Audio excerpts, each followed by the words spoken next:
સંગઠન વિસ્તરણ અંગે અંતિમ તબક્કામાં પહોંચી ગયું છે એવું લાગી રહ્યું છે। કમૂરતા પહેલા સંગઠનની જાહેરાતના સંકેત દેખાઈ રહ્યા છે। ઉત્તરાયણ બાદ જાહેર થવાની પણ શક્યતા છે। નવી ટીમમાં સિનિયર અને યુવા નેતાઓનું કોમ્બિનેશન હોઈ શકે છે। સ્થાનિક સ્વરાજ્યની ચૂંટણી અને 2027ની જે વિધાનસભા ચૂંટણી આવી રહી છે તેને ધ્યાનમાં રાખીને પસંદગી થઈ શકે છે। તો હાઈ પ્રોફાઇલ બેઠક બાદ હવે નિમણૂકોનું કાઉન્ટડાઉન સૌની નજર છે કે આ સંગઠનમાં કોને નિમણૂક મળશે, કોને નવી જવાબદારી મળશે, કોણ કપાશે, કોણ રહેશે અને નવા ચહેરામાં કોણ આવશે, કયા યુવા ચહેરાઓ સામેલ થઈ શકે છે। આ તમામ બાબતો જે છે એ નવી ટીમને લઈને ભાજપના કાર્યકર્તાઓમાં પણ ઉત્સુકતા છે। ચર્ચાઓનો દોર શરૂ થયો છે।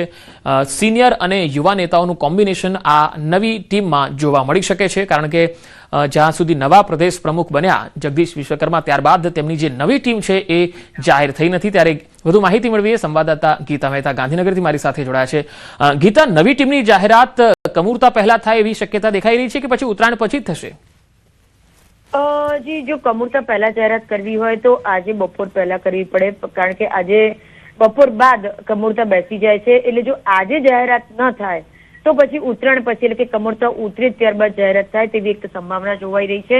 અત્યાર સુધી એવું બન્યું છે કે કમૂરતામાં ભાજપ કોઈ પણ પ્રકારના ડિસિઝન લેતું નથી અને એના આધારે એવું મનાઈ રહ્યું છે કે કમૂરતા પહેલા જ જો જાહેરાત થાય તો થઈ શકે, અથવા તો પછી ઉત્તરાયણ બાદ, કારણ કે ઉત્તરાયણ બાદ કમૂરતા ઉતરે એટલે ત્યારે જાહેરાત થાય તેવી સંભાવના જોવાઈ રહી છે। સૂત્રોનું માનીએ પંકજ તો નવી ટીમમાં સિનિયર અને યુવાન નેતાઓનું કોમ્બિનેશન કરાશે, એટલે અનુભવ અને યુવા નેતા એ બંનેનું મિશ્રણ કરાશે।